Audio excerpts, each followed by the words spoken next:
Quiero comenzar haciendo un pequeño resumen. La semana anterior estuve hablando acerca de cómo Jesús estaba con la multitud, le enseñó a la multitud y luego de eso, cuando salió, vio dos barcas y a los pescadores que limpiaban sus redes y entró en la de Simón, que es Pedro.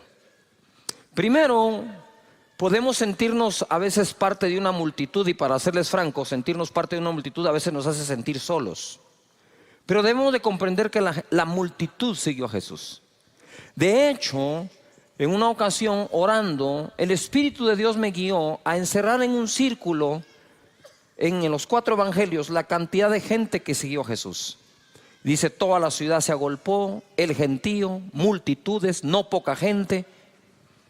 Y el Señor entonces me mostró eso, porque había una corriente de crítica que decía que las iglesias grandes, lo que somos un club social. Para empezar, los clubes sociales nunca tienen mucha gente, son exclusivos. Y casi Dios no hace excepción de personas, ni limita su entrada a nadie, ¿verdad? Entonces es todo lo contrario. Y la palabra nos saca de la confusión que las voces de este mundo nos siembran, ¿verdad? Entonces luego empecé yo a subrayar, dije: wow, la Biblia dice todo lo contrario a lo que me está diciendo toda la gente, incluso algunos hermanoides. ¿Conoce algún hermanoide? Hay hermanoides. Entonces empecé a ver eso. Entonces, lo que quiero decir es que Jesús, a pesar de la multitud, se enfocó después de eso en 2 barcas. No en todas las barcas en ese momento, en 2. De las 2 se enfocó en una, la de Simón, y entró. Más adelante la pesca milagrosa, ahí tienen que llamar a la otra barca. Quiere decir que aunque inicialmente entró en una, terminó bendiciendo a todas. Levanta tus manos y di conmigo: yo sé que Dios se enfoca en mí. ¿En quién está enfocado Jesús? ¿En quién? ¿En quién? A las 3 decimos nuestro nombre, ¿les parece? Quiero que grites tu nombre. 1, 2, 3. ¿En quién se enfoca el Señor?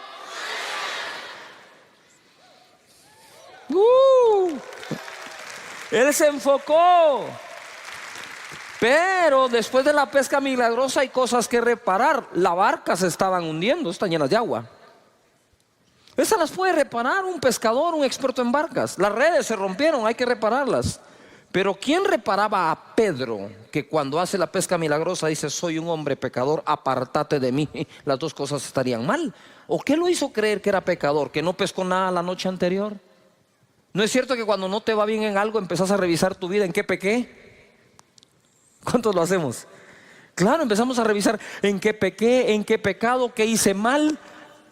Y tal vez eso surge de algo que llevamos dentro que todavía no ha sido arreglado. Entonces Jesús se enfoca en las 2 barcas, se enfoca en la de Simón, se enfoca en la pesca que necesitaba para que la economía sanara de Pedro, pero además se enfoca en el pescador. Él está enfocado en ti, por encima de tu empresa, por encima de lo que haces, tu profesión o a lo que te dedicas. Él se enfoca en ti. Amén. Muy bien.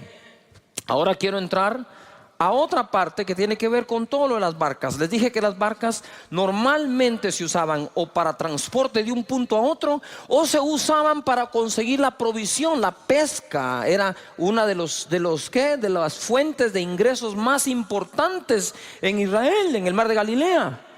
Por lo tanto, o salían a buscar una provisión o se salían a transportar. Quiero hablarles hoy algo que sucedió mientras se transportaban. Dice Marcos capítulo 6, verso 45: enseguida hizo a sus discípulos entrar en la barca e ir delante de él a Betsaida.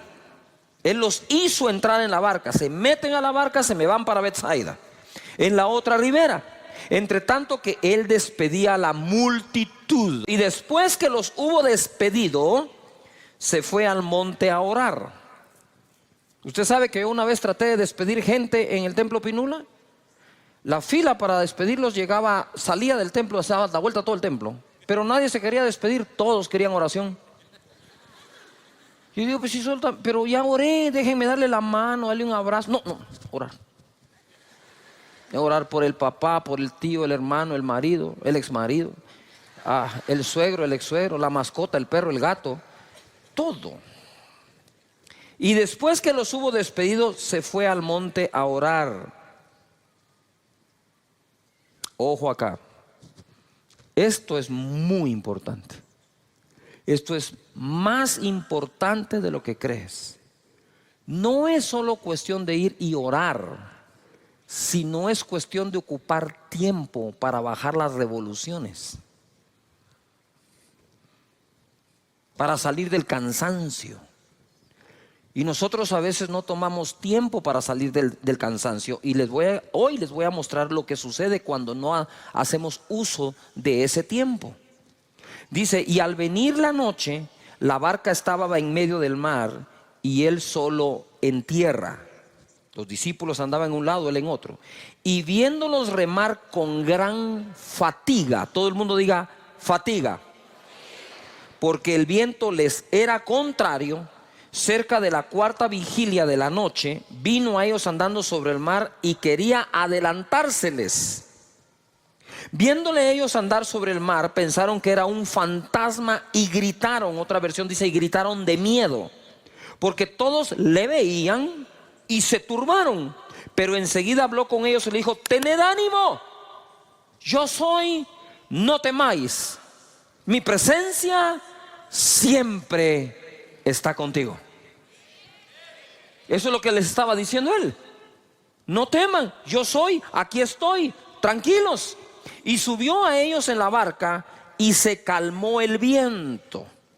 Y ellos se asombraron en gran manera y se maravillaban, 52 esclavos, porque aún no habían entendido lo de los panes, por cuanto estaban endurecidos sus corazones. ¿Qué es lo que ocurre aquí? Yo quiero que entendamos de dónde viene todo, que no lo leí. Esta es la noche después de un día de trabajo. Él había estado enseñando todo el día en el monte. Y la gente había estado allí y los discípulos le dijeron, despide a la multitud, despide a la gente porque no tienen que comer, ¿verdad? Y fue donde él dice, ustedes denles de comer. Ellos dijeron, no tenemos sino 200 denarios, ¿verdad? ¿Y qué es esto para una multitud? Otro dijo, pero que hay un niño con unos panes y unos peces. Digo, tráiganlo. Los bendijo, los repartió y se multiplicaron a todos. Dijo, hagan recostar a las personas por grupos. A ver, todo el mundo diga, grupos. Más fuerte, grupos. ¿Cómo recostamos a la gente en casa de Dios? ¿En pequeños qué? Señores, esa es una visión del Señor mismo Jesús. Alimentar por grupos. Entonces los tiene a todos allí ahora en grupos. Ellos empiezan a ver el milagro. Tú te imaginas, para la mente de Dios se les multiplica la comida. No paran de darla, de 5 panes y 2 peces. Ahora 5,000 hombres, mujeres y niños comen. Y todo el día enseñó. ¿Cómo estaban al final del día? Cansados, pero Jesús habría de darles una gran lección y le dice, váyanse ustedes del otro lado, al otro lado. Quiero que vayan en el barco al otro lado. Yo los alcanzo después. Cuando él termina de despedir a la multitud, yo no sé qué hora es, pero les tomó la noche entera llegar al otro lado, porque llegó de madrugada donde estaban ellos. Entonces ahora viene él y despide a la multitud y piensa, estoy seguro, debo correr a alcanzar a estos porque ya van a llegar del otro lado. Sin embargo hace una parada y dice, no, voy a subir al monte a orar. Voy a subir al monte a orar. Tengo que reparar mis fuerzas, porque el agotamiento, señores, es un serio peligro para el manejo de nuestros pensamientos, emociones y toma de decisión. Abusamos el día de reposo utilizándolo para lo que Dios nos dejó.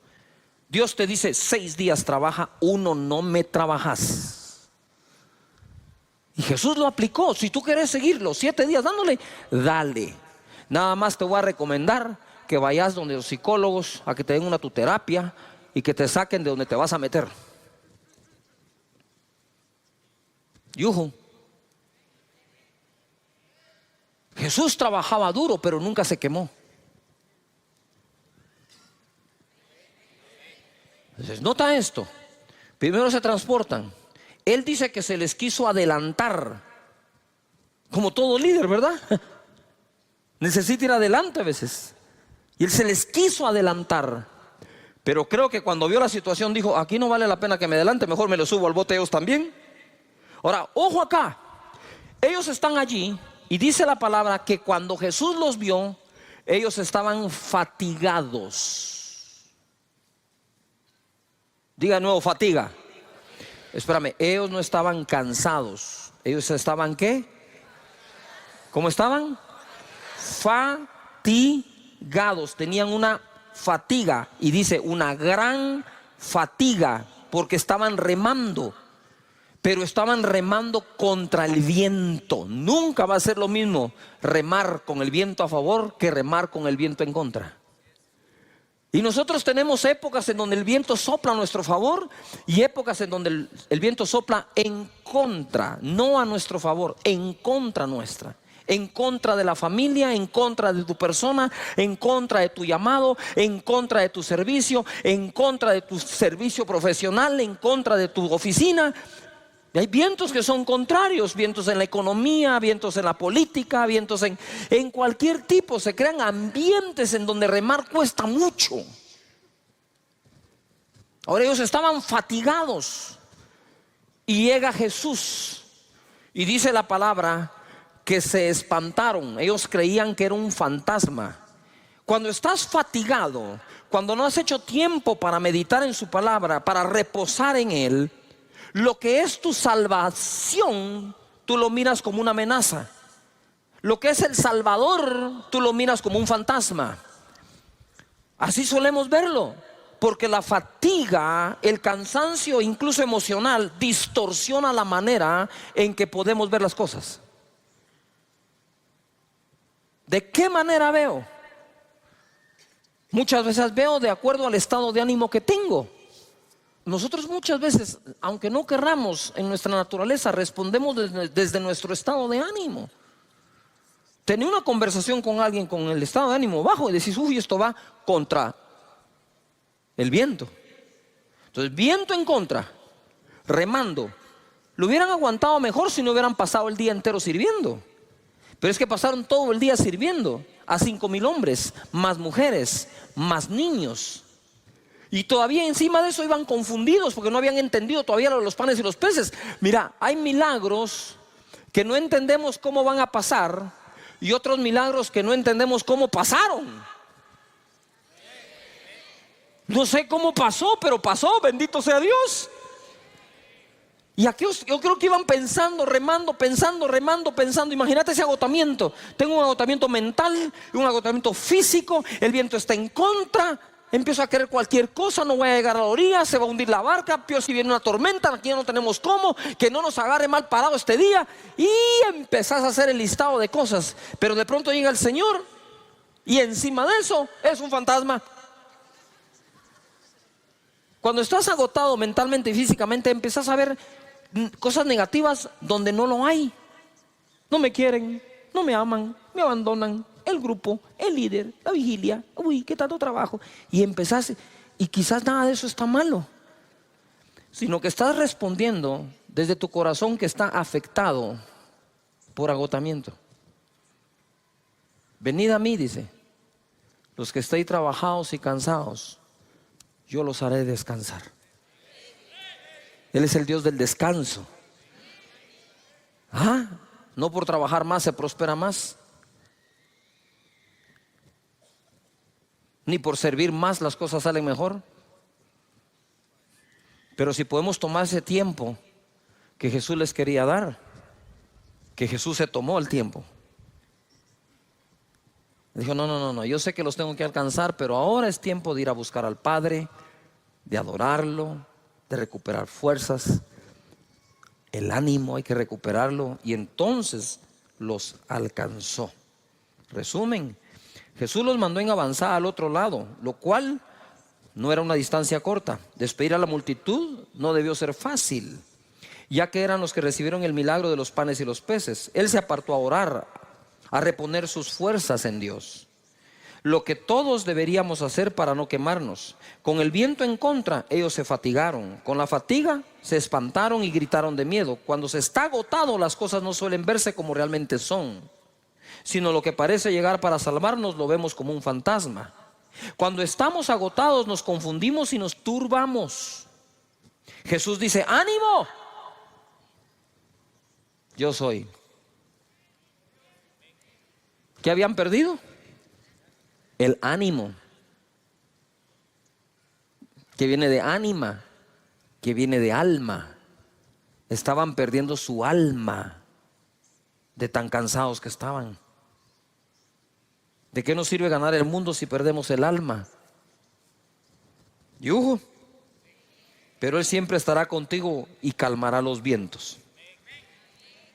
Amén. Levanta las manos y dice: Señor, tú calmarás el viento, pero mientras sea contrario, me dará las fuerzas para remar y el buen ánimo. Amén. A ver, grita conmigo: ánimo. Muy bien.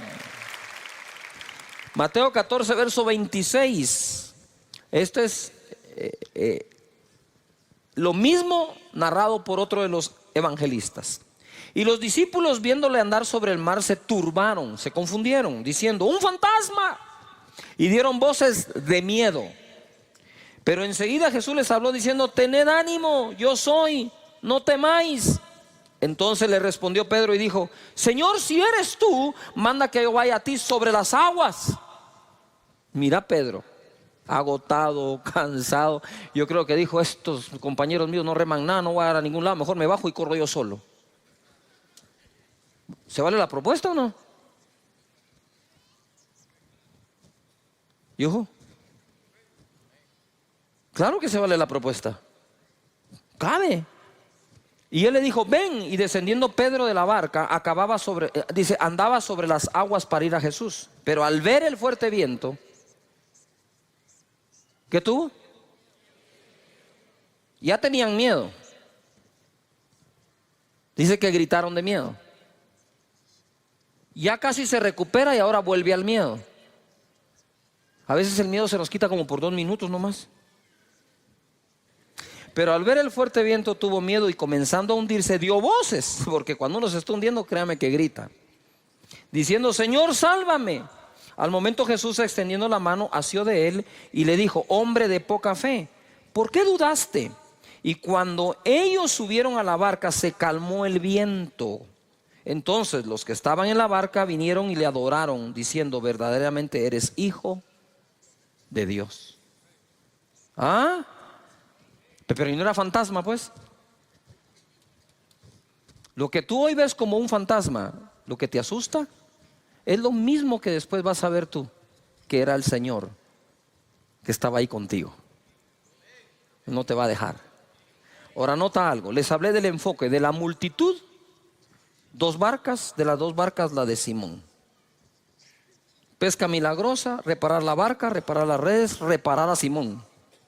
Y Dios te va a reparar. Estoy en modo de reparación, di conmigo, estoy en modo de reparación. Y no es que hayas pecado, simplemente hay que reparar cosas dentro. Y Dios te va a reparar, te va a reconstruir por dentro. ¿Me estoy explicando? Y entonces ojo acá, porque viene acá Pedro y él se enfoca, Jesús se enfoca. Pero ahora Pedro también se había enfocado. ¿Qué hizo Pedro? Pedro viene y se enfocó en Jesús. Es un fantasma. Tengan ánimo, yo soy. Y Pedro le responde: si eres tú, tú dijiste que eres tú, tú dijiste eso, ahora si eres tú, manda que yo vaya sobre las aguas. Ven, le dijo, y le dio una prueba de que era él. O sea, ya estaba comprobado, si es él, hay que cobrar nuevo ánimo, no temer, no temas. Entonces él se baja, empieza a caminar por la fe, ¿verdad? Y cuando empieza a desenfocarse, empieza a ver el fuerte viento, tiene miedo y entonces se hunde. Ustedes saben que en casi todos los deportes se habla de la anticipación visual. Anticipación visual es cuando tú anticipas visualmente lo que viene o lo que habrá de venir. Y son diferentes cosas. Por ejemplo, ¿verdad? Cuando un futbolista corre, él debe levantar la cabeza para ver a dónde va el centro. Solo levanta la cabeza. Es impresionante cómo tu cuerpo, tu cerebro, agarra distancia, fuerza, altura, velocidad, efecto. Y una vez lo mira, ¡pah!, patean la bola a la cabeza del que vio. Eso es en distancia corta, mediana o aún larga. ¿Ha visto esos que patean la bola de un extremo a otro de la cancha y al pecho del otro futbolista? ¿Y cómo así? Porque la anticipación visual prepara todo tu cuerpo para actuar. En el tenis no le puedes quitar la vista a la pelota. Aun cuando pegas aquí, viendo, cuidado, el golf, pegas y tienes que dejar la cabeza ahí porque tenías que tener tu mirada ahí. En el esquí siempre esquías 3, 4 curvas adelante. Normalmente en el esquí no esquías el presente, esquías el futuro. No puedes poner la vista acá. ¿Has visto tú a los equilibristas? Van en el equilibrio, no van viendo la cuerda. Si voltean a ver la cuerda, se caen. Tú no tenés que poner tu mirada donde pones los pies. Tú tenés que llevar los pies a donde pusiste tu mirada.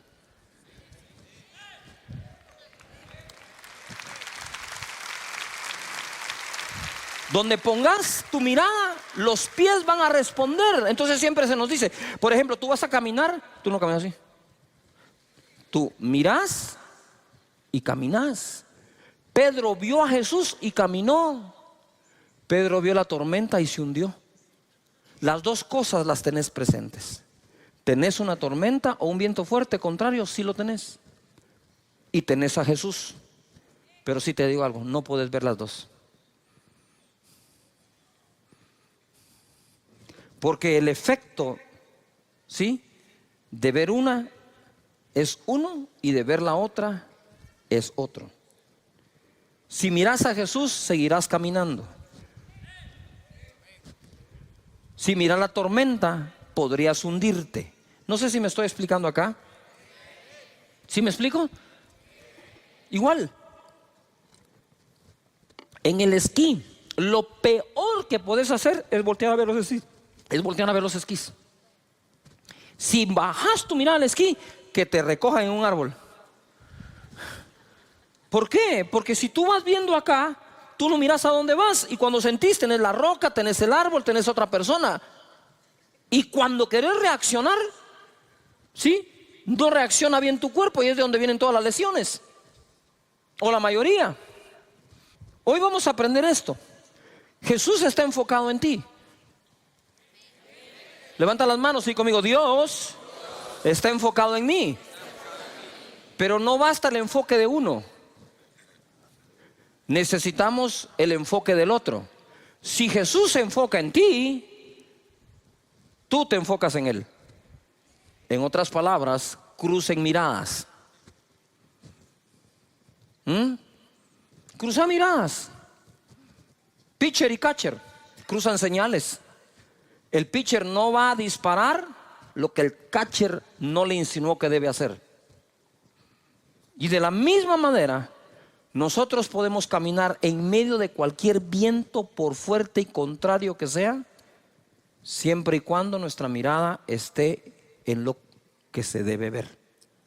La tormenta va a estar ahí, de reojo, mírala nada más, pero míralo a Él. Y mira esto para terminar, lo importante de tu enfoque. Segunda de Reyes 2:9. Elías está a punto de ser arrebatado. Su discípulo es Eliseo. Y le dice aquí Eliseo a Elías: dame una doble porción de tu espíritu. Porque hay cosas, y pongan atención líderes, que no podés alcanzar con tus talentos naturales, sino lo podrás alcanzar con una porción igual o el doble de aquel que fue tu mentor. Y Elías era el mentor de Eliseo. Y Eliseo le dijo: solo tengo un punto de comparación para pedir algo. Por favor, dame el doble de lo que tú tienes. Y mira lo que le contesta Eliseo a Elías, Eliseo: pide lo que quieras que haga por ti antes que yo sea quitado de ti. Y dijo Eliseo: te ruego que una doble porción de tu espíritu sea sobre mí. Te ruego. Y Elías le va a decir: esto no lo conseguís rogando, esto lo conseguís poniendo atención. Mira lo que le dice. Él le dijo: cosa difícil has pedido. Si me vieres cuando fuere quitado de ti, será hecho así, mas si no, no. Si me vieres cuando fuera apartado de ti, pues es re fácil. Mírame, porque está fácil. Pero entonces, ¿por qué dijo que es cosa difícil? Por lo que ocurre después, dice: y aconteció que yendo ellos y hablando, he aquí un carro de fuego, con caballos de fuego, apartó a los dos, se puso en medio, y Elías subió al cielo en un torbellino. Viéndolo Eliseo,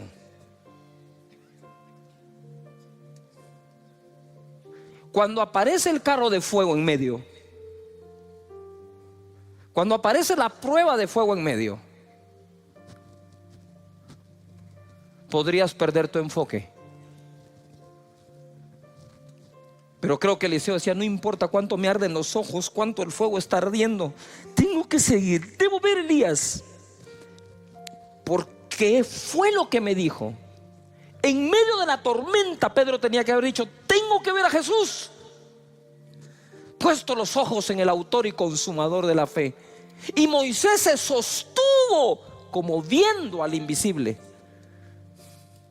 Nos sostiene lo que vemos o nos hunde lo que vemos, y las dos cosas están presentes para que escojas: el fuego del carro y Elías, el fuerte viento y Jesús, la persecución de los egipcios o el invisible.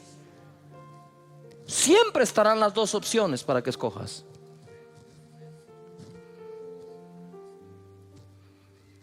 Y dice: y viéndolo Eliseo.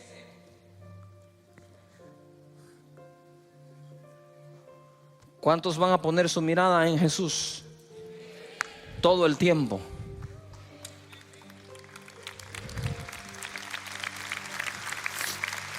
Date cuenta de algo. ¿Por qué ver a Elías?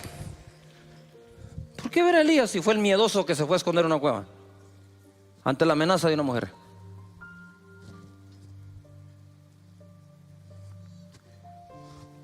Que eso fue lo que el mismo profeta le dijo. Nuestro enfoque es importantísimo. Pero te desenfocas, ¿sí o no? Te desenfocas por cosas que no deberías. Por problemas con alguien, resbalaste, malas relaciones con personas, porque asumes que alguien no te ama, la situación del país, dimes y diretes, redes antisociales. ¿Tú sabes cuántas cosas existen para que perdamos el enfoque?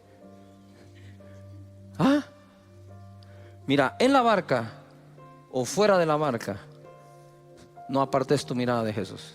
La presencia siempre irá contigo. Propósito de la serie o temporada es que vivas seguro que Dios no te deja ni te abandona. Aquí establecí un balance yo en una de las enseñanzas. Si Dios prometió no dejarte ni abandonarte nunca, nunca, nunca, entonces por más que tú te quieras alejar de Él, eso es una falacia. No es verdad. Lo que puedes hacer es dejar de tener la comunión con Él que solías tener, pero alejarte de Él, ¿cómo? Es como tú decir: me voy a alejar de mi piel. ¿Cómo te salís de ahí? No sé si me estoy explicando. Si tú no te puedes alejar de ti mismo, ¿cómo te vas a alejar de Dios? Si uno que en ocasiones se autoabandona no se puede dejar, mucho menos Dios. Por eso cuando Jesús en la cruz del Calvario dijo: Dios mío, ¿por qué me has abandonado?, Fue la primera y única vez que Jesús llamó a su Padre Dios como tal, que le dijo Dios a él, ¿verdad? Muchas veces dijo que Él es Dios, su Padre. Pero decirle Dios a papá, cuando nosotros nunca llamamos por nombre a nuestro padre o a nuestros padres, nosotros siempre llamamos a nuestro papá, papá, viejito y todo lo que nosotros solemos hacer. Así que vamos ahora hacia un puerto seguro. Todos queremos zarpar y navegar a un puerto seguro. Pero no, eso no solo es por agua, por aire también. ¿Cuántos vuelos se cancelan? Y tú dices, pero si el clima aquí está bueno, sí, pero el clima está malísimo, ¿dónde vas a ir a aterrizar? El clima tiene que ser bueno donde despegas y donde aterrizas. Y el clima debe ser bueno de donde zarpas y a donde tú llegas a anclar o el destino que estás buscando. En Hechos 27:13 he estado hablando mucho de esta tormenta que sufrió Pablo.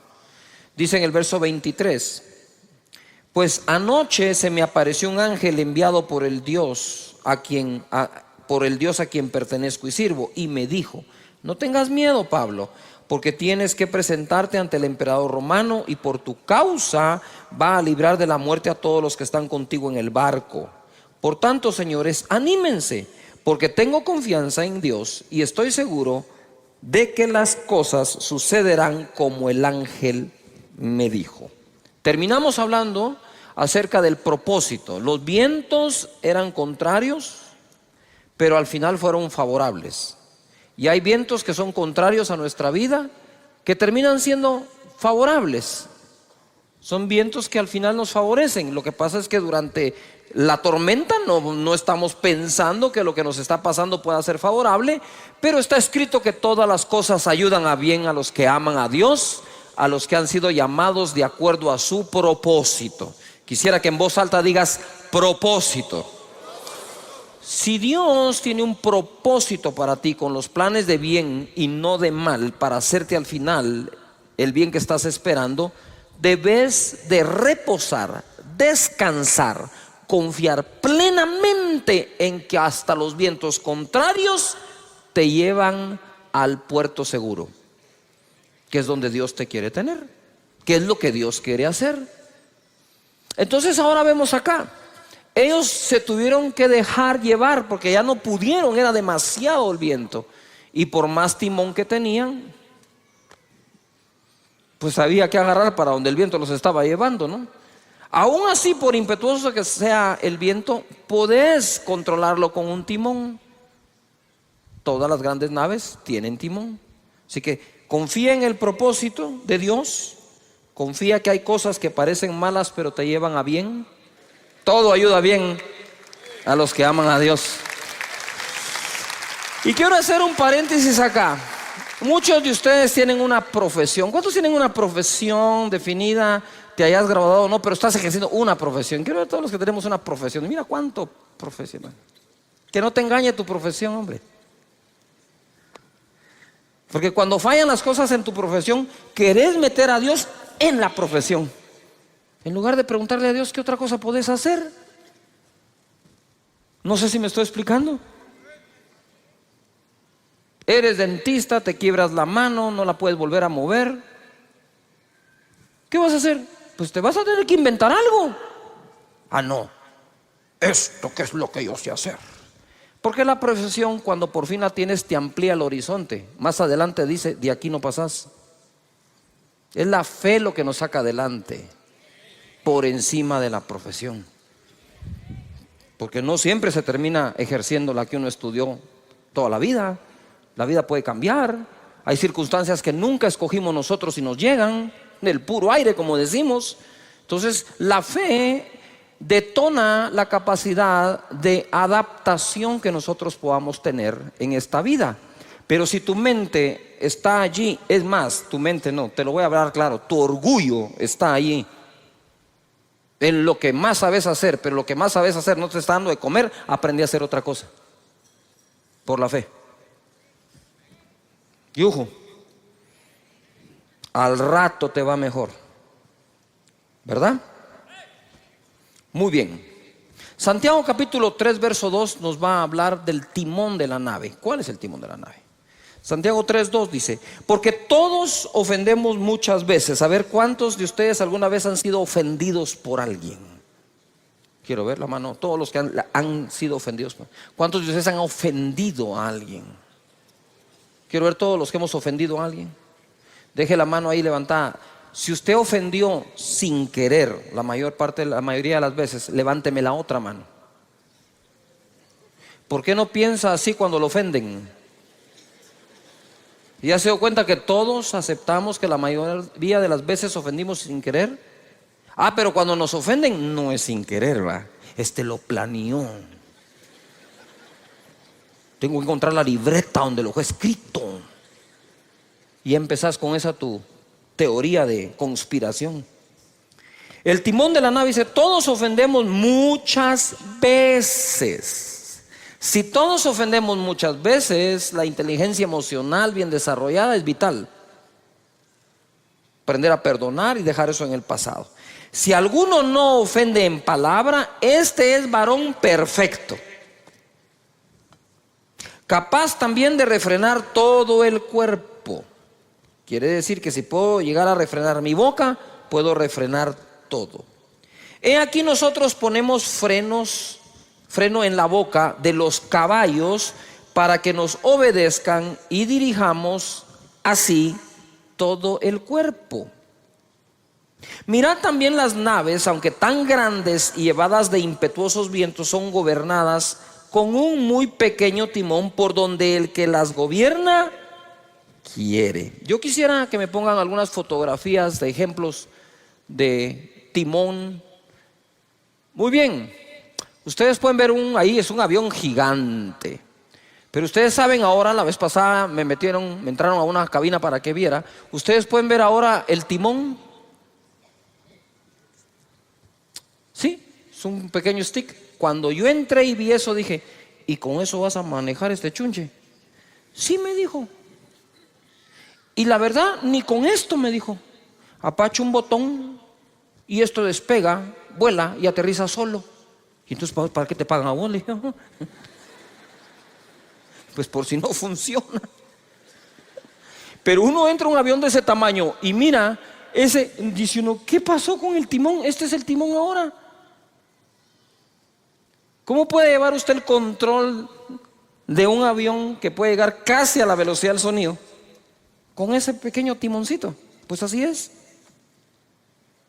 Es como la palanca, puede ser pequeña, puede mover el mundo. Siguiente ejemplo. Mira un carro de Fórmula 1, 320 kilómetros por hora. 320 kilómetros por hora. Si cuando uno acelera en esos carros potentes a más de 100 de un solo, siente que el estómago lo dejó tirado, en esto a saber qué se debe sentir, pues. Usted sabe que los niños, acá tenemos miembro de la congregación, un joven de 12 años en go-kart va a 130 kilómetros por hora. 130. Este va a 320, 340. Y miren el timón.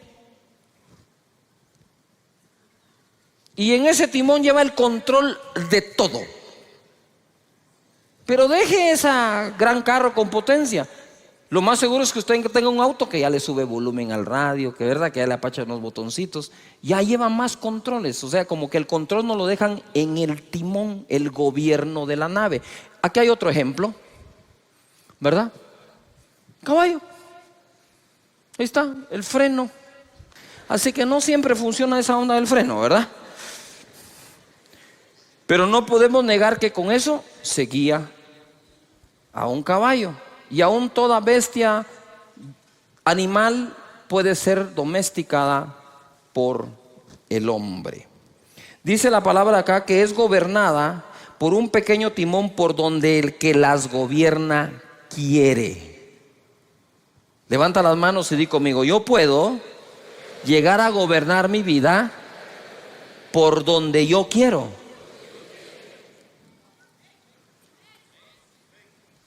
Pero hay que aprender a usar el timón. Verso 5.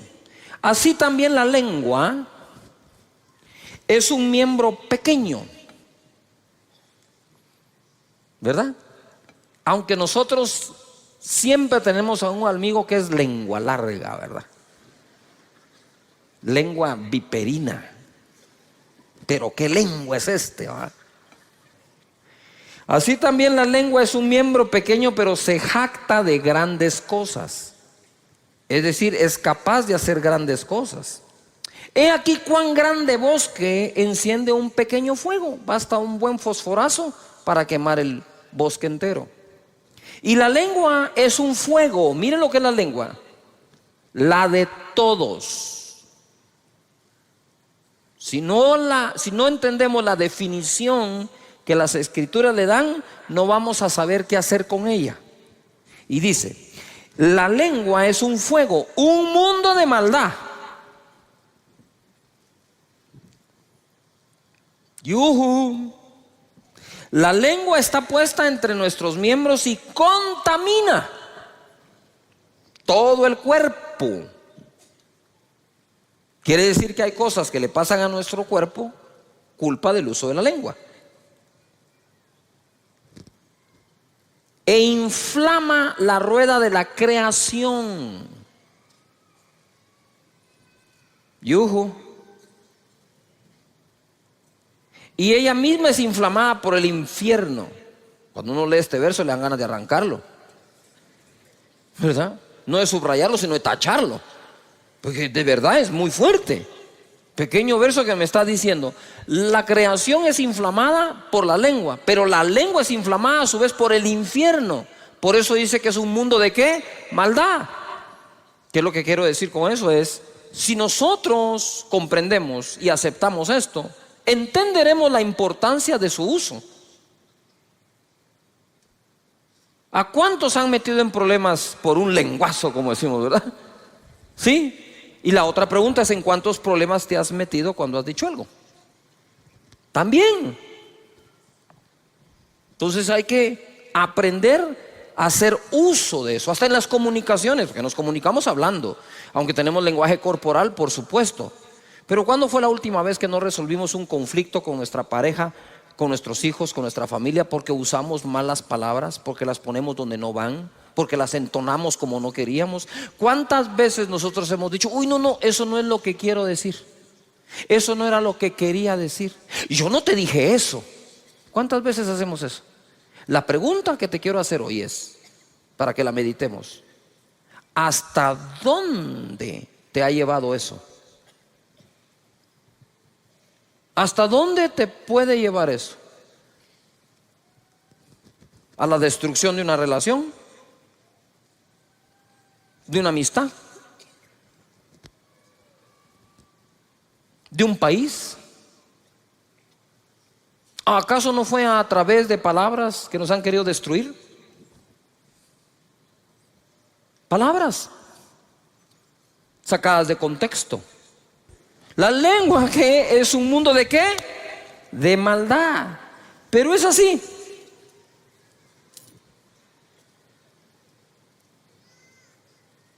Un timón de este tamaño puede conducir una nave. Si me puedes poner la fotografía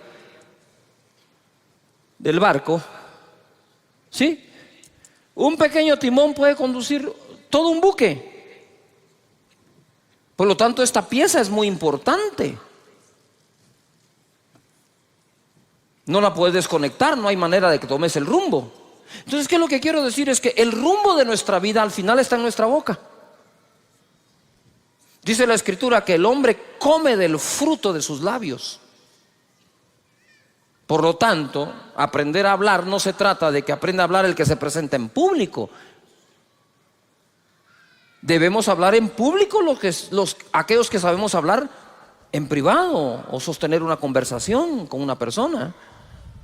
De tal manera que nosotros le hemos restado importancia a una conversación, y dice la Biblia, las malas conversaciones corrompen las buenas costumbres. Entonces quiere decir que ese bendito timón tenemos que aprender a usarlo. Ojo acá, así como puede ser inflamado por el infierno, así como esa lengua puede inflamar la rueda de la creación, como un pequeño fósforo puede incendiar un bosque, también lo mismo lo puede apagar. También lo mismo puede ser usado para bien o para bienestar. Por algo Jesús es la palabra de Dios encarnada.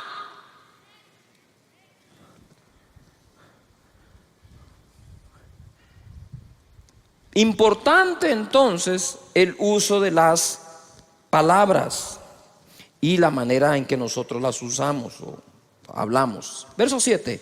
Porque toda naturaleza de bestias y de aves y de serpientes y de seres del mar se doma y ha sido domada por la naturaleza humana. A mí me impresiona que esto fue escrito hace 2000 años y ya hablaba de domar a los seres del mar, a las bestias del campo y a las serpientes.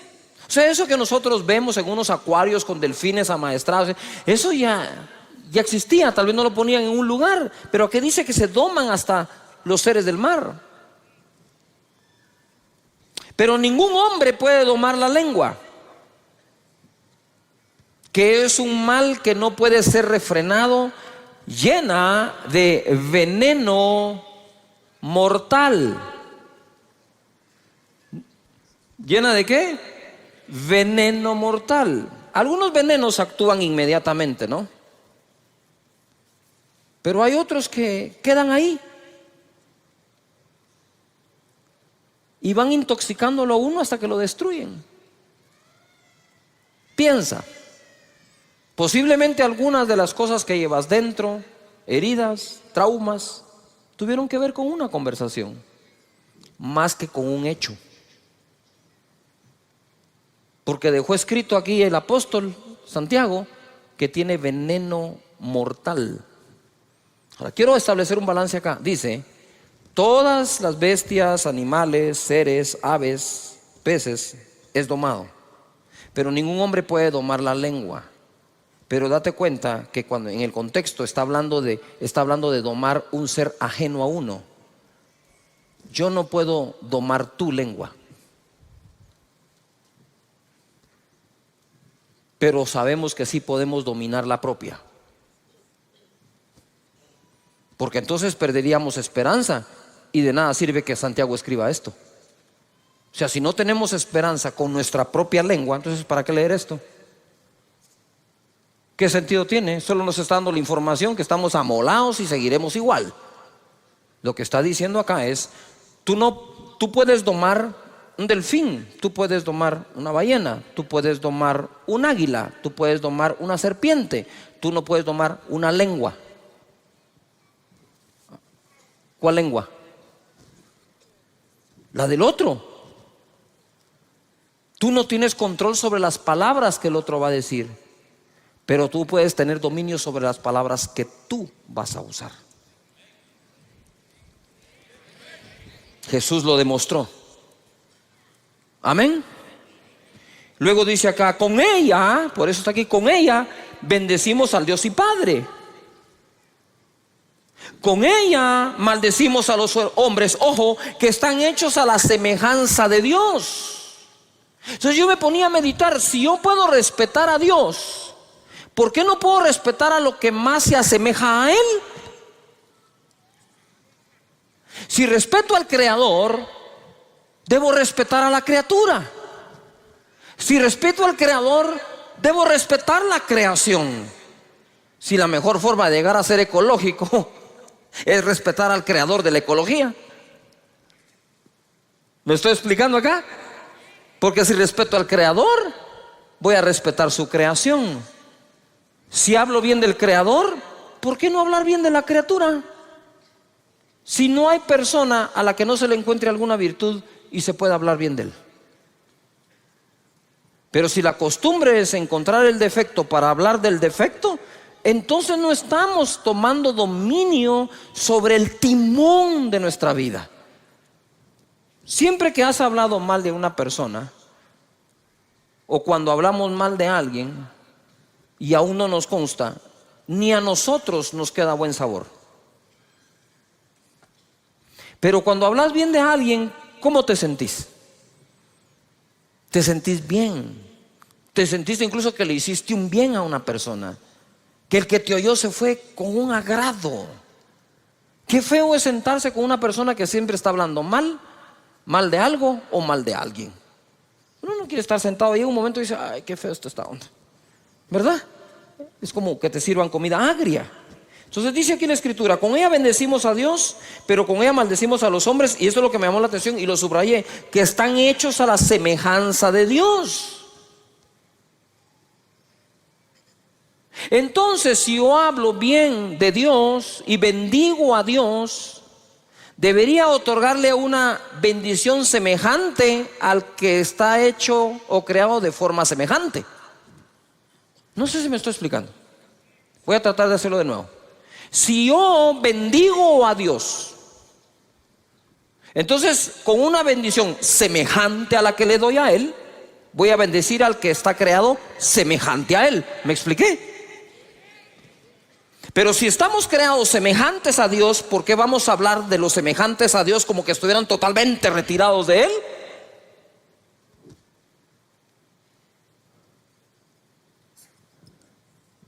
Ok, lo voy a poner de otra forma.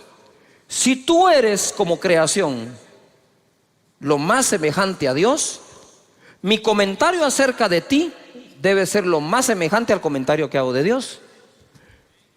Lo voy a decir con otras palabras, pues voy a usar las palabras. Si tú estás hecho o creado semejante a Dios, eres lo más semejante a Dios, entonces te voy a bendecir lo más semejante a como a Dios bendigo. Si con la misma boca bendigo a Dios, dice la Biblia, pero con la misma maldices al ser humano que es semejante a Él, eso no tiene congruencia. Es incongruente totalmente. Entonces, si tú eres semejante a Dios, según la Escritura, con la bendición que bendiga a Dios, con una semejante te habré de bendecir a ti, para que guardes semejanza con semejanza. No sé si me estoy explicando. Y no totalmente opuesto.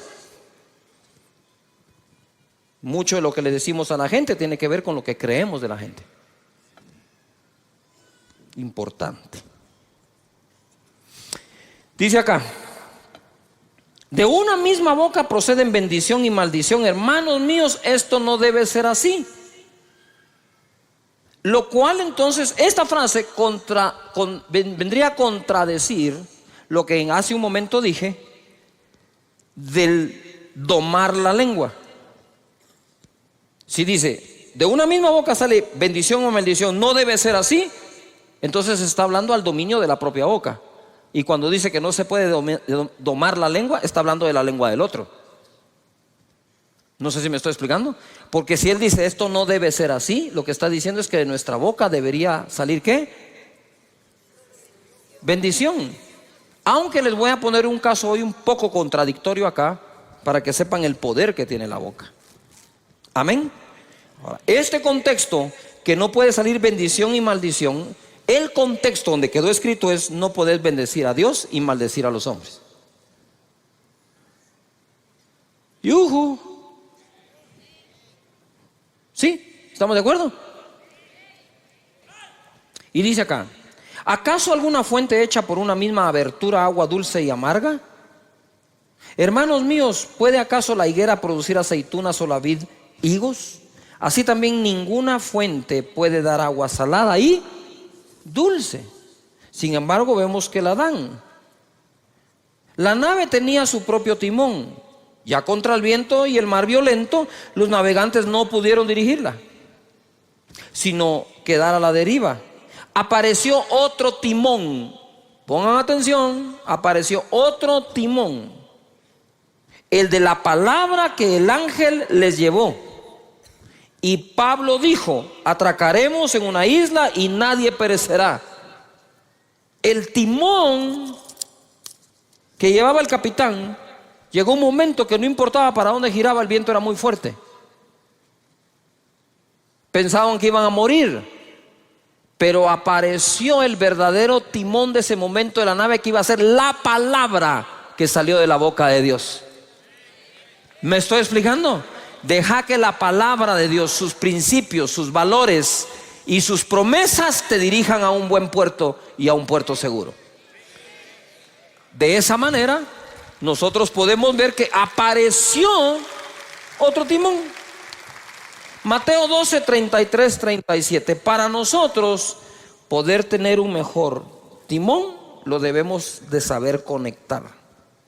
Verso 33. Dice: o haced el árbol bueno y su fruto bueno, o haced el árbol malo y su fruto malo, porque por el fruto se conocerá el árbol. Esta palabra árbol malo en el original significa lo siguiente, pongan atención: corrupto de raíz. No es un árbol de mango que le salieron algunos malos mangos. Es un árbol de mango que todo le salió malo.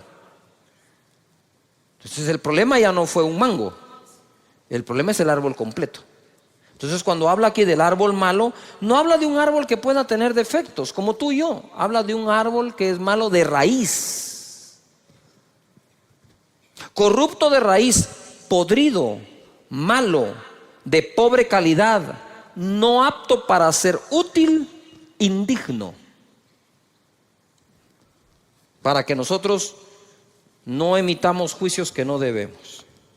Generación de víboras, eso no es para ustedes. ¿Cómo podéis hablar lo bueno siendo malos? Porque de la abundancia del corazón habla la boca. Si la lengua es el timón, ¿a qué está conectado el timón? Al corazón. Si quiero mejorar el timón, pues debo mejorar el corazón. Porque dice después la escritura acá: el hombre bueno del buen tesoro del corazón saca ¿qué? Buenas cosas. Buenas cosas significa distinguido, agradable, excelente, correcto, placentero, saludable, útil, de buena naturaleza. Y el hombre malo del mal tesoro saca malas cosas. Ya dije que es el verbo, que es el calificativo para árbol malo. Ahora escucha el de malas cosas. Significa maldad. Malas cosas. Saca malas cosas, saca maldad. Diabólico, débil, inútil, desagradable, incorrecto, Satanás. O sea que hay gente que el diablo se le sale por la boca.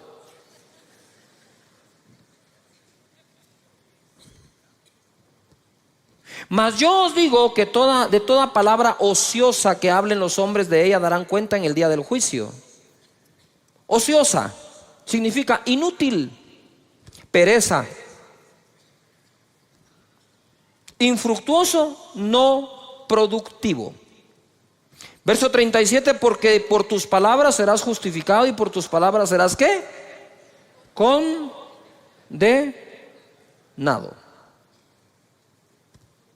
Muy bien. Reparando el timón, voy rapidito ahora, Mateo 12, 33, 37, el mismo pasaje pero en la palabra de Dios para todos. Verso 33, decidan si el árbol es bueno y el fruto es bueno, o si el árbol malo y el fruto es malo. El árbol se conoce por sus frutos. A ver, todos digan fuerte: decidir. ¿Qué tenemos que tomar hoy? ¿Una qué? ¿Una qué? ¿Una qué? Ahora te quiero preguntar algo. ¿Tienes cosas buenas en tu corazón? ¿Cuántos decimos que tenemos cosas buenas en el corazón? Entonces es fácil. Es fácil. Di conmigo: yo voy a hablar de las cosas buenas que tengo en el corazón. Las malas no las dejé salir. ¿A cuántos de nosotros tenemos cosas buenas en el corazón? Entonces, el buen hombre saca del buen tesoro ¿qué? ¿Buenas qué? Pero ¿cuántos reconocemos que también tenemos cosas feas en el corazón? A ver. Yo también. No hay uno de nosotros que no tenga algo feo dentro del corazón. Lo que hay que hacer es no sacarlo, pues. Yuhu.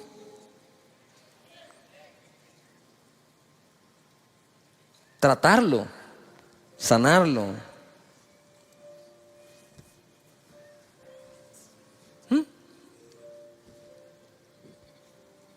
Por eso cuando me escribes te digo, no te hagas bolas. Ya estás otra vez hablando para hacerte bolas.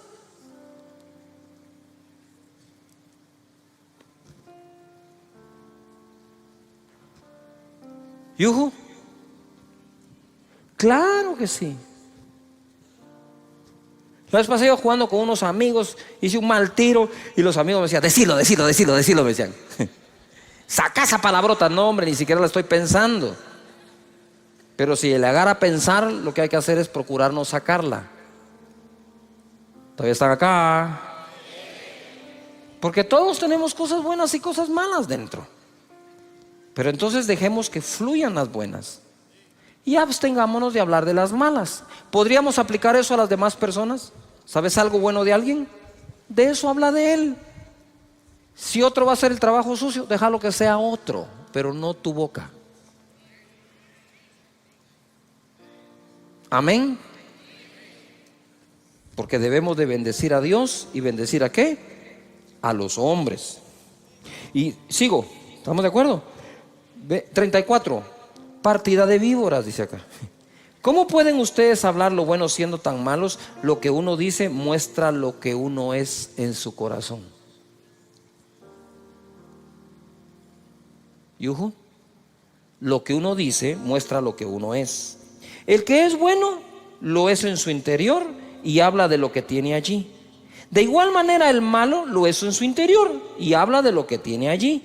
Pero yo les digo que en el día del juicio la gente tendrá que dar explicación por cada una de las palabras inútiles que dijo.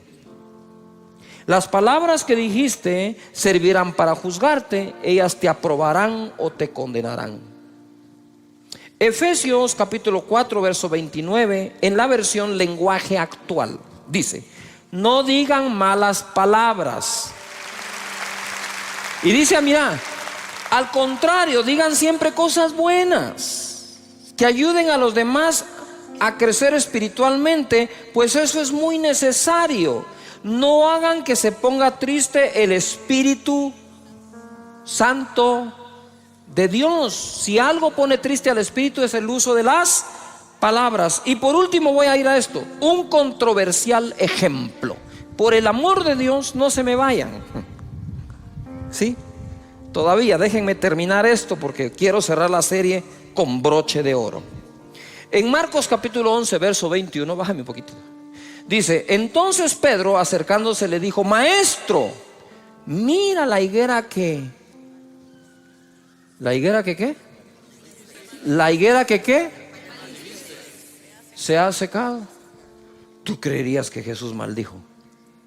Pues a la higuera sí. Jesús el día anterior le dijo: nunca jamás alguien vuelva a comer de tu fruto. Y se secó.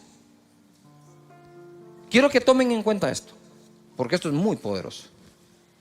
Respondiendo Jesús le dijo: tened fe en Dios, porque de cierto os digo que cualquiera que dijere a este monte: quítate y échate en el mar, y no dudar en su corazón, sino creyere, será hecho lo que dice. Y lo que diga, dice, le será ¿qué? Por tanto os digo que todo lo que pidiereis orando, creed que lo recibiréis y os vendrá. Y Pedro dijo: el que quiere amar la vida, el que quiere amar la vida y ver días buenos, refrene su lengua de mal y sus labios no hablen engaño. Entonces, ¿en dónde está nuestro futuro? En nuestra boca. ¿Por qué creen que siempre confesamos con una confesión que en la boca hay un milagro? Eso no es un dicho así nomás, qué bonito para empezar un discurso. Eso tiene sentido.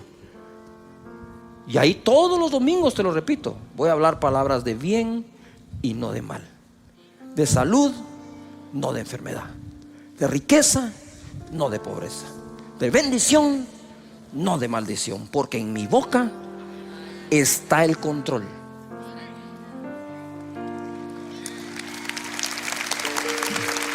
Ahora oí esto. Esto está así. Viene Jesús, y para darte un ejemplo de lo poderoso que puede ser tu boca, que lo que digas creyendo, eso es lo que va a ocurrir. Entonces lo primero que tengo que hacer es ejercitar mi corazón en total confianza en Dios, para que cuando conecte la boca al corazón, de la abundancia del corazón hable la boca. De la abundancia de la confianza que le tengo a Dios, mi boca va a hablar. Es que no hay trabajo. No hay trabajo, señores. El trabajo no es el problema. Yo confío en Dios, que no ha dejado desamparado ni a justo ni a sus hijos que mendiguen el pan. No solo no.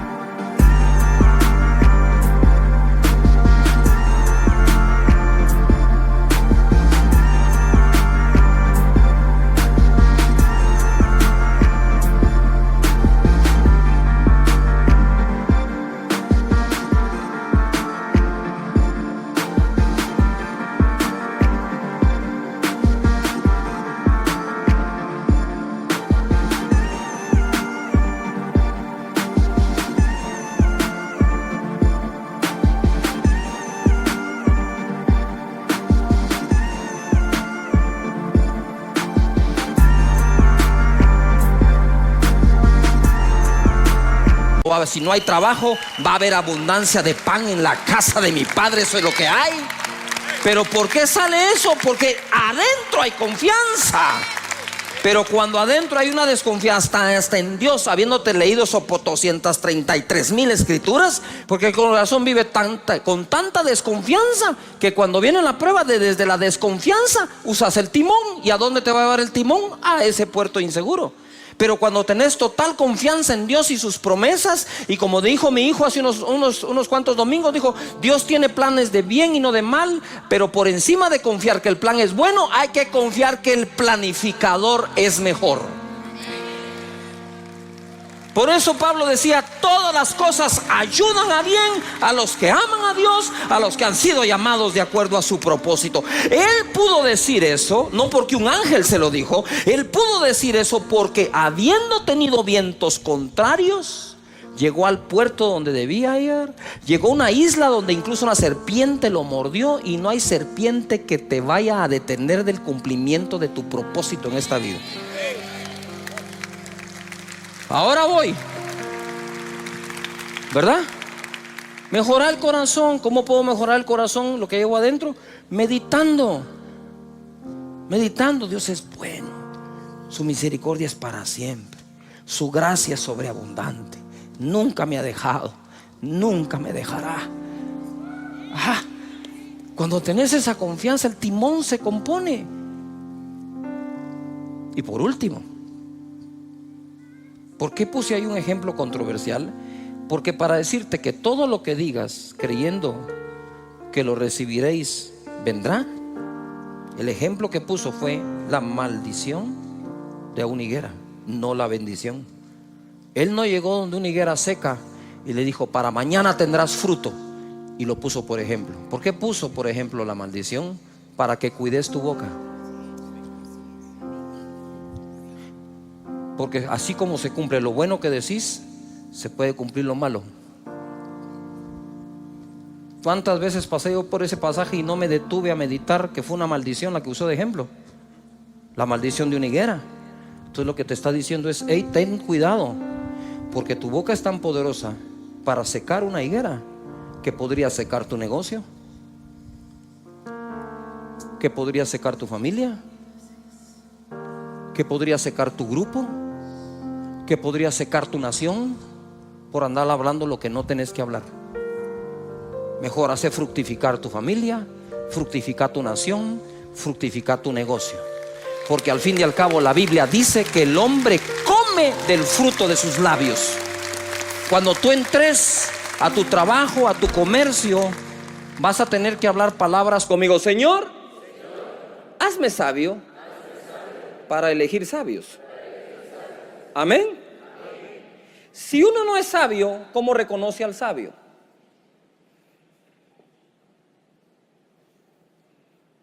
Yuhu.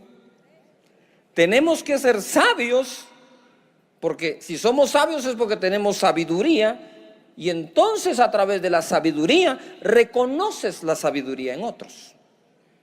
Este proceso de elegir gobernantes es importante que nosotros los ciudadanos crezcamos y maduremos para entonces de forma madura elegir a los gobernantes. Ahora, no basta elegir a una cabeza adecuadamente, tenemos que elegir al resto también. Mira lo que dice aquí la palabra. Cuando Moisés es electo por Dios para liberar al pueblo de Israel del yugo de los egipcios, le da este consejo en Éxodo 18:20. Y enseña a ellos las ordenanzas y las leyes. A ver, todo el mundo diga conmigo, leyes. Diga conmigo, un país necesita leyes justas. ¿Cuántos creen que necesitamos leyes justas en cada país? Amén. La Biblia dice, enséñale al pueblo las leyes y ordenanzas y que caminen en el camino correcto. El camino correcto uno lo camina gracias a las leyes y a las ordenanzas. Usted va en una carretera y le ponen camino sin fin, no siga. Curva peligrosa a 100 metros, frene un poco, va a pegar la cabeza en el windshield. Las ordenanzas, las leyes, las instrucciones nos pueden mantener en el camino ¿qué? Correcto. Pero en el verso 21, a ver, todos lo leen conmigo. ¿Estamos de acuerdo? Leámoslo pues. Dice así: además, escoge tú de entre todo el pueblo varones de ¿qué? Virtud, temerosos de Dios, varones de verdad, que aborrezcan la avaricia, y ponlos sobre el pueblo por jefes de millares, de centenas, de 50 y de 10. Todo el mundo diga organización. Ahora tenían leyes, tenían organización, pero necesitaban las personas que califiquen para esa organización bajo esas leyes. ¿Todavía está acá? Esto es hermoso. Les dice, además de enseñarle las leyes, debes escoger personas. Entonces, si logramos nosotros con la oración pedirle a Dios que nos dé un sistema de leyes justas con las personas correctas y los ciudadanos correctos, tendremos una nación justa. Amén. ¿Cuántos están dispuestos a poner su granito de arena en lo que a ti te toca para que esta nación sea leída como una nación de justicia? Amén. Muy bien. Entonces mira lo que dice aquí: que sean temerosos de Dios, varones de verdad, que aborrezcan la avaricia, porque los hijos, ¿qué le pasó a los hijos de Samuel? Por la avaricia aceptaron el soborno, corrompieron ¿qué? Corrompieron el derecho. Muy bien. Proverbios 11:14 dice así: donde no hay dirección sabia, todo el mundo diga sabia. No basta dirección, si cualquiera puede dirigir, pero a veces dirigimos sin poner la sabiduría. Dice, donde no hay dirección sabia, ¿caerá quién? El pueblo. No solo caen los gobernantes, hermanos, el pueblo puede caer. Se derrumba una nación. Luego dice, mas en la multitud de ¿qué? Consejeros, ¿hay qué? ¿Hay qué? Muy bien. Entonces cuando uno va a elegir un presidente, debe de procurar a través de lo que se pueda y de quien se pueda averiguar si los consejeros de esas personas realmente son sabios, porque en ese consejo sabio lo que hay es seguridad. Y si queremos una nación con seguridad, lo que necesitamos es una nación sabia, que cuente con buen consejo, oportuno, a tiempo, correcto. Que la gente cuando vaya a hacer algo, alguien le diga, eso no es de Dios.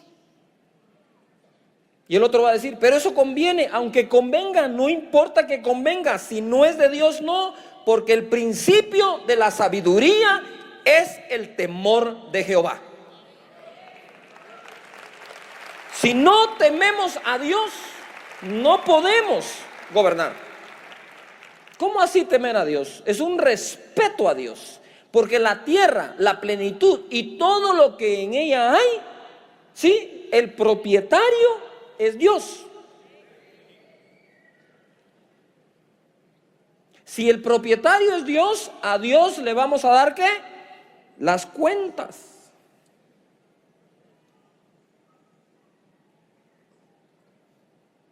¿Todavía están aquí? Nuestro sistema de creencias son importantes como ciudadanos. ¿Qué creemos? ¿En quién creemos? Practicamos lo que creemos. En una familia no se necesita, para que sea buena familia, un buen papá con una mala mamá. Usted necesita un buen padre, una buena madre y buenos hijos. La suma de esto da una buena familia. ¿Todavía están acá?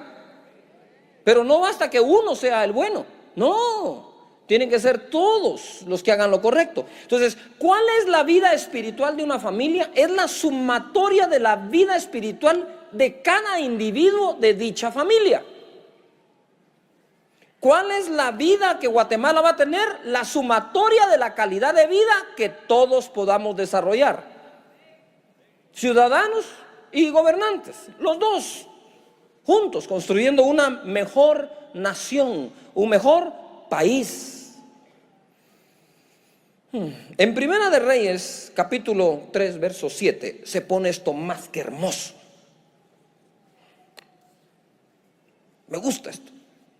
Primera de Reyes 3:7 dice: ahora pues, Jehová Dios, tú me has puesto a mí, tu siervo, por rey en lugar de David, mi padre. Ojo, ojo con lo que dice Salomón.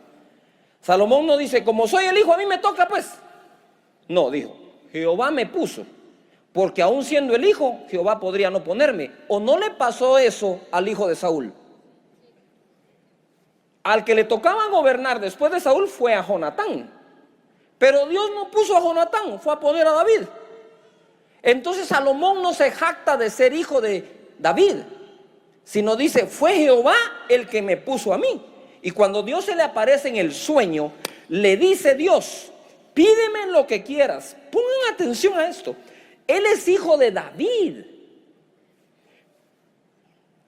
Él sabe todo lo que Dios le dio a David. Él sabe cuántas victorias tuvo David. Pero entonces viene Salomón y al aparecerse Dios, le dice así: y yo soy joven y no sé cómo entrar ni salir. Seré muy hijo de David, pero no sé nada. Reconoce lo que no sabe para adquirir lo que necesita saber. No hay peor cosa que la prepotencia en algún gobernante o candidato ofreciendo que todo lo va a resolver, porque él y todos nosotros sabemos que no es posible. Y yo soy joven y no sé cómo entrar y salir. Era un joven sin experiencia, pero con el temor de Jehová. Porque si no hubiera tenido el temor de Dios, ni siquiera le dice, soy joven y no sé hacerlo. Respetó a Dios en ese momento. Y en el verso 8 dice, y tu siervo está en medio de tu pueblo al cual tú escogiste, un pueblo grande que no se puede contar ni numerar por su multitud. Da pues a tu siervo corazón entendido para juzgar a tu pueblo y para discernir entre lo bueno y lo malo, porque ¿quién podrá gobernar este pueblo tan grande? Digan conmigo fuerte, enfoque. Salomón estaba enfocado a lo que Dios lo había llamado. Me pusiste para gobernar y siendo sincero, Señor, no sé cómo hacerlo. Por lo tanto, dame un corazón entendido para que mi juicio sea sabio y pueda gobernar a un pueblo tan grande, numeroso. Ni siquiera tengo el censo, no sé cuántos son, Señor. Por favor, dame sabiduría.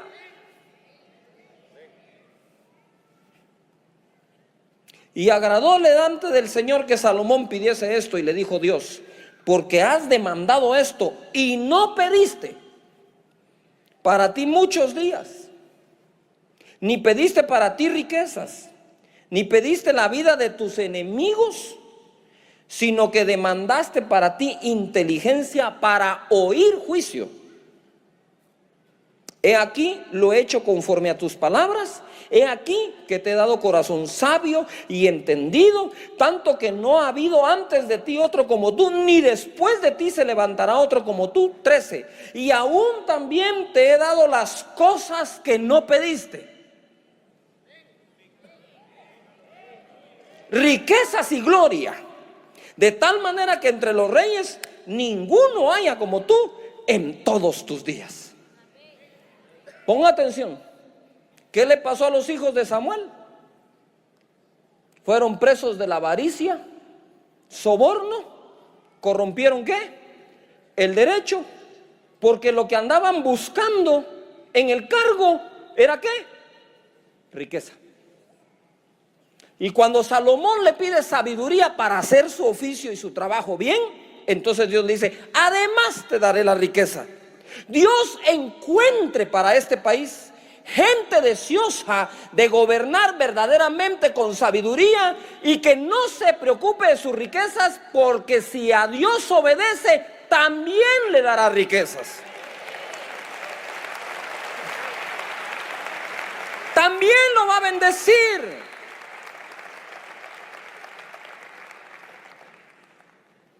Dios bendice al que obedece. Dios bendice al que es correcto y trabaja bien. El mismo David decía, yo pastoreé al pueblo de Israel con la integridad de mi corazón y la pericia de mis manos. No solo era correcto de adentro en corazón, sino era capaz de hacerlo. Tenía habilidad para hacerlo.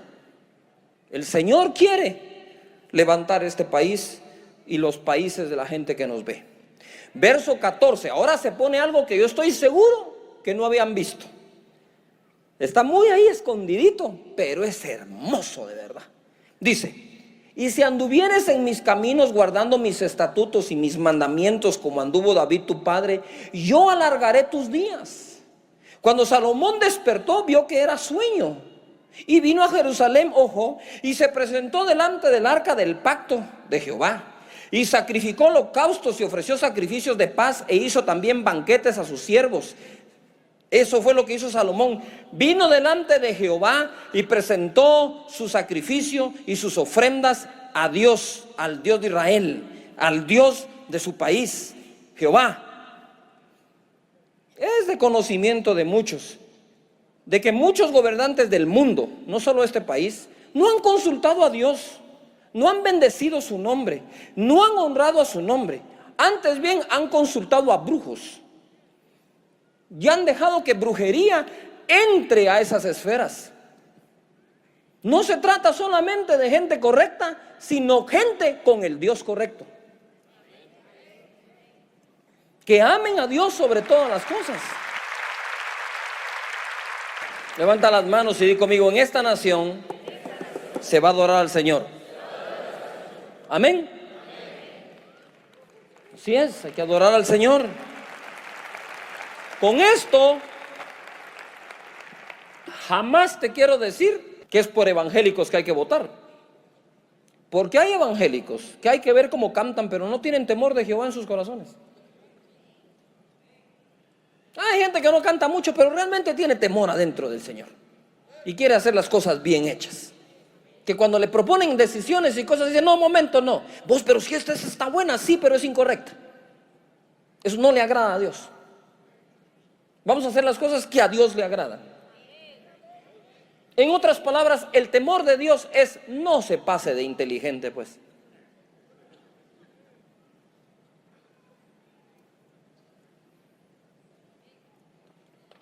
No se requiere ser muy inteligente, pero se requiere respetar a Dios. De Dios es esta tierra. De Dios es.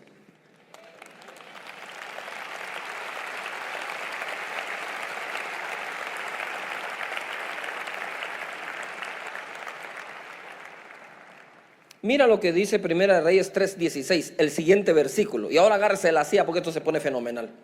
Y dice aquí, en aquel tiempo vinieron al rey 2 mujeres rameras y se presentaron delante de él para que juzgara un caso. ¿Cuál era el caso? Pero pongan atención, el caso era este.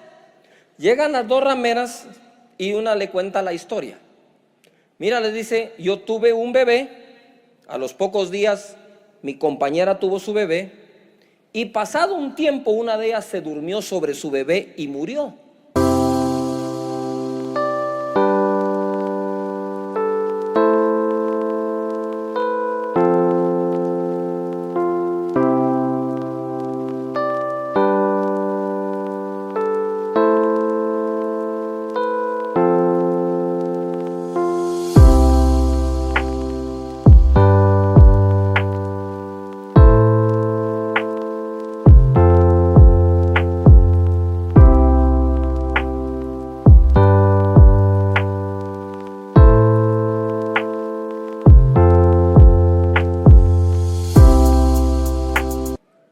Entonces ella le dijo, cuando yo vi a mi bebé que estaba muerto y le presté atención, vi que no era el mío.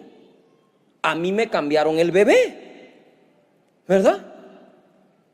Y la otra dijo, no, no, no, ese es tu bebé, el que está vivo es el mío si estaba en mi cama. Y empezaron a discutir ellas, ¿verdad? ¿De quién era ese bebé? Y viene Salomón, la historia ustedes la conocen, y dice, ¿saben qué? Traigan el bebé y pártanlo a la mitad. Denle la mitad a una y la mitad a la otra. Y entonces la verdadera madre levanta la mano y dice, no, denle el bebé a la otra, pero no lo maten. Y Salomón dice, ella es la verdadera madre, désenlo. El primer caso que va a juzgar como gobernante Salomón es el de una ramera.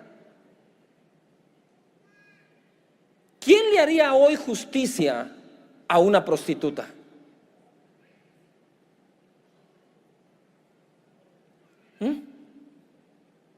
Primera Reyes 3:28. Y todo Israel oyó aquel juicio que había dado el rey y temieron al rey, porque vieron que había en él sabiduría de Dios para juzgar. Diga conmigo fuerte, sabiduría de Dios. O sea, ¿qué era lo que Salomón tenía dentro? ¿Sabiduría de qué?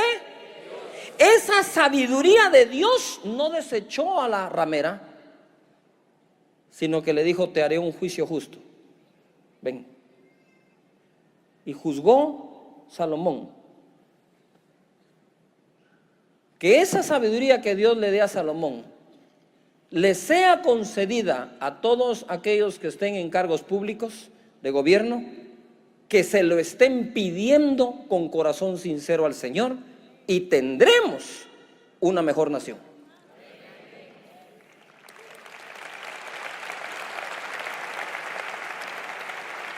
No se trata, señores, de ser católico evangélico, en este caso se trata de ser sabios, de tener la sabiduría de Dios, esa sabiduría que no hace acepción de personas. Les voy a dar algunos versículos así, uno tras otro, para que los escriban. Dice Deuteronomio 1:17, no hagáis distinción de personas en el juicio. Así al pequeño como al grande oiréis, no tendréis temor de ninguno, porque el juicio es de Dios, y la causa que os fuere difícil la traeréis a mí, y yo la oiré. Eso es Moisés. Proverbios 1:7 dice, en la versión Dios habla hoy, la sabiduría comienza por honrar al Señor. Los necios desprecian la sabiduría y la instrucción. Proverbios 31:4. No es de los reyes Olemuel, no es de los reyes beber vino, ni de los príncipes la sidra. Está hablando de embriagarse. Dice, no sea que bebiendo olviden que la ley y perviertan el derecho de todos los afligidos. Aquí le están dando un consejo a un gobernante que estaba tomando. Él dijo, no sigas tomando, vas a pervertir el derecho. ¿Por qué? Porque ya con los tragos te olvidas de la ley. Por eso es que los gobernantes, dice la Biblia, deben de ser sobrios. No se refiere solo al licor, sino sobrios en su carácter. Romanos capítulo 13, verso 3. Dice así, porque los magistrados, mire, ahora ya habla de magistrados, no están para infundir temor al que hace el bien, sino al malo. ¿Quieres pues no temer la autoridad? Haz lo bueno y tendrás alabanza de ella. porque es servidor de Dios para tu bien. Pero si haces lo malo, teme, porque no en vano lleva la espada, pues es servidor de Dios, vengador para castigar al que hace lo malo. Pidamos a Dios que en este proceso y en esta democracia, la gente sepa que aunque es un servidor público, primero es un servidor de Dios.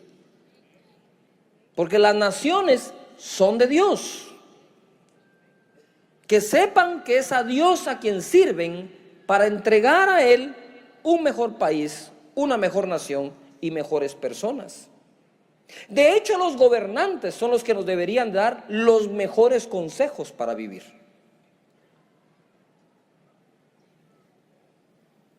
Como era en este tiempo. Dice aquí, verso 5, por lo cual es necesario estarles sujetos, no solamente por razón del castigo, sino también por causa de la conciencia. Pues por esto pagáis también los tributos o impuestos, porque son los servidores de Dios que atienden continuamente a esto mismo. Pagad a todos lo que debéis, al que tributo, tributo, al que impuesto, impuesto, al que respeto, respeto, al que honra, honra. No debáis a nadie nada, sino el amaros los unos a los otros, porque el que ama al prójimo ha cumplido la ley. Entonces toda ley debe ser escrita para que se cumpla ¿qué? Mandamiento de Dios, amar al prójimo. Las leyes deben de buscar que los ciudadanos practiquemos el amor de los unos para con los otros que Dios nos da. Dice la palabra aquí en Proverbios 14:34, la justicia engrandece a la nación, mas el pecado es afrenta de las naciones. Se lo leo en la versión Dios habla hoy. Leámoslo todos juntos, por favor. La justicia es el orgullo de una nación.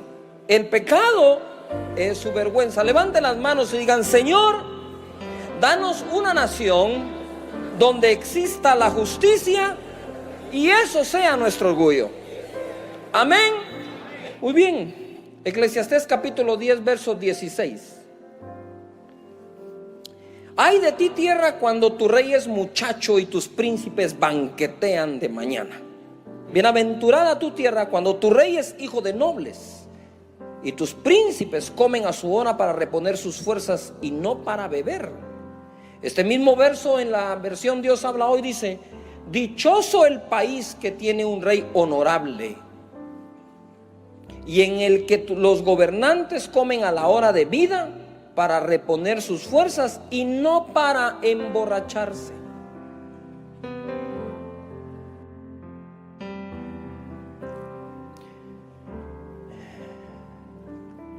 Ahí mismo en Romanos 13, verso 9, dice, porque no adulterarás, no matarás, no hurtarás, no dirás falso testimonio, no codiciarás, y cualquier otro mandamiento en esta sentencia se resume. Amarás a tu prójimo como a ti mismo. Quiere decir que la base de una correcta sociedad es el amor. El amor trae el respeto. Si nosotros somos portadores de ese amor, démoslo. Incluyendo a nuestros enemigos. Amad a vuestros enemigos, dijo Jesús. En esto se resume toda la ley, dijo Jesús. En que ames a Dios sobre todas las cosas y a tu prójimo como a ti mismo. En otras palabras, toda la ley que Dios dio era para que eso se cumpliera. Y dice aquí Proverbios 20:28, misericordia y verdad guardan al rey, y con clemencia se sustenta su trono. Dios habla hoy, esa versión dice, el rey se mantiene seguro en su trono cuando practica ¿qué? El amor y la verdad. Porque el resumen de la ley de Dios es amor. Cuando dejan el amor y la verdad, ya no están seguros en su trono.